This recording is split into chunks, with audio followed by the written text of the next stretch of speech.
Well, now to the latest edition in our series, Women Mean Business. And any young entrepreneurs might want to grab a pen and a notepad and take some notes here, because today we are featuring Liz Elting, founder and CEO of the Elizabeth Elting Foundation. Elting turned her dream into a reality, building the largest language solutions company in the world from the ground up. Here's her story. By the end of high school, Liz Elting had lived in 3 countries and studied 4 languages. So by the time she was working at a translation company in her 20s, she knew there was room for improvement in the industry. So after getting her MBA from NYU, Liz co-founded TransPerfect, a prominent language solutions company. The risk paid off. With Elting at the helm, the company grew into a billion-dollar business. After selling her half, Liz has focused on giving back. Through the Elizabeth Elting Foundation, she champions economic, social, and political equality for women and marginalized people. She also hopes to inspire female entrepreneurs and mothers to chase their dreams. As she writes in her new book, "If you tell me I can't do something, I'll want to do it that much more." Liz Elting is a woman who means business. Okay, how much do you love that last part? If you tell me I can't do something, I'm going to want to do it more. I love that. Liz Elting, founder and CEO of Elizabeth Elting Foundation, joins us now. Also the author of Dream Big and Win, out just a couple weeks ago. Congratulations. Thank you so much, Savannah. It's wonderful to be here. Thanks so much for having me. You are so welcome. And we're going to dig into the book in just a minute. But first, I just want to kind of go back to before the book, before the foundation, and before kind of the inception of TransPerfect, this absolutely explosive company that you built and then ended up selling. I know it's sort of born out of an NYU business school dorm room, and a conversation with your dad really kind of cemented you jumping, as you write about in your book. Walk us through taking that risk and what it was like. I mean, I think a lot of people are like, language solutions, what does that mean? How do you build a company out of that? How'd you do it? Well, thank you. Thank you for asking. So I was fortunate to grow up living in a few countries, and I was able to study 4 languages by the time I graduated from high school. And during that time, I realized I loved languages. That was my passion. So went to college, majored in languages, did my junior year in Spain, worked in Venezuela after college, then came back to New York and worked at another translation company, which at the time was one of the big ones. It was the largest, 90 people. Loved the industry, but thought this can be done better. And that was really what gave me the idea. I then went back to school, went to NYU Business School downtown, absolutely loved it. Thought I would go into finance initially. Briefly took a job, didn't love it, didn't work out. And I thought, if not now, when? So at 26 years old, I thought, I know about that industry. I love that industry. I think it can be done better. And I'm going to start a translation company. And do you remember that phone call with your dad?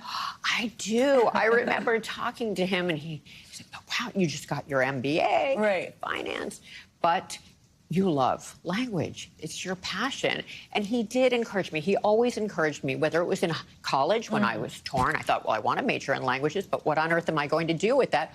Or at that moment, he said, follow your dreams and it'll all work out. Absolutely. In your book, so let's talk a little bit about this, just out a couple of weeks ago, like I said, what's really cool about this is there's so much personal details infused in there, like I just said, talking about your dad, but then it really also kind of reads like a textbook in some ways, in a really good way, like a really good resource if you are interested. Tell us about I know you talked about goal setting, ownership, about how you went about this book and some of the takeaways in it. Well, thank you. And I wrote it because when I was in my 20s, I did try to get every book I could get my hands on related to business. And I read business books, but they were very dry. Do this, do that, do this, that, no, that. And I wanted something I could relate to more, something very relatable, vulnerable, entertaining, but with real business lessons. Right. And that's what I tried to do. So I told my story and what I did right and the many things I did wrong and really what I learned from it. And that's what I've tried to share in this book. Absolutely, which I think is so helpful for people to just hear the real side of it all. It's not just, the fairy tale of it. You are one of Forbes' richest self-made women. Alongside that, you've built a family. I know you have 2 amazing sons. One just graduated, one in school right now. Walk us through just what that's like. I mean, the truth of this segment is it's called Women Mean Business for a reason. We're focusing on women. You're in what is honestly usually a male-dominated field and doing that alongside building a family and other things. How was that?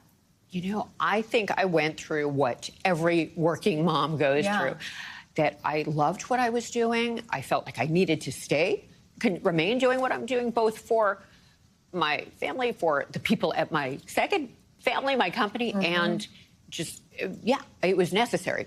but I felt guilty every day. That's how we feel. And I will say, and I think this is uplifting for all working moms, recently, one of my sons said to me, "Mom, remember how you used to walk me to school every day, to elementary school and to day camp, and you would show up in your corporate dress and your heels and your bag, and there were a lot of other moms in their gym clothes going for coffee?"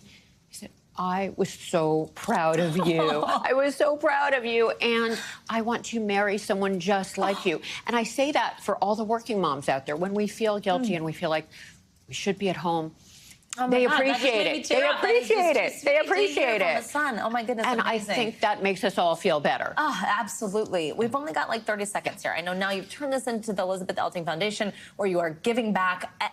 For somebody at home, just quickly, what's your biggest piece of advice? A young female entrepreneur. Sure. Well, I encourage a young female entrepreneur to, no matter how nervous she is, how scared she is, because God knows I was fearful. I was anxious all the time. I still am. But just be motivated by that fear. Turn that fear into adrenaline. Be bold, take the risk, and do it. And, it doesn't have to be perfect. If it goes wrong, you learn something, you met people, and you move on to the next thing. But don't wait. Don't wait for everything to be perfect. Just be bold, dream big, and you will win. Oh, amazing. What great advice. Liz Elting, thank you so much. Thank you for joining us. You were fabulous to have here. Congrats on the book. So good to have you here. Thanks for watching. Stay updated about breaking news and top stories on the NBC News app or follow us on social media.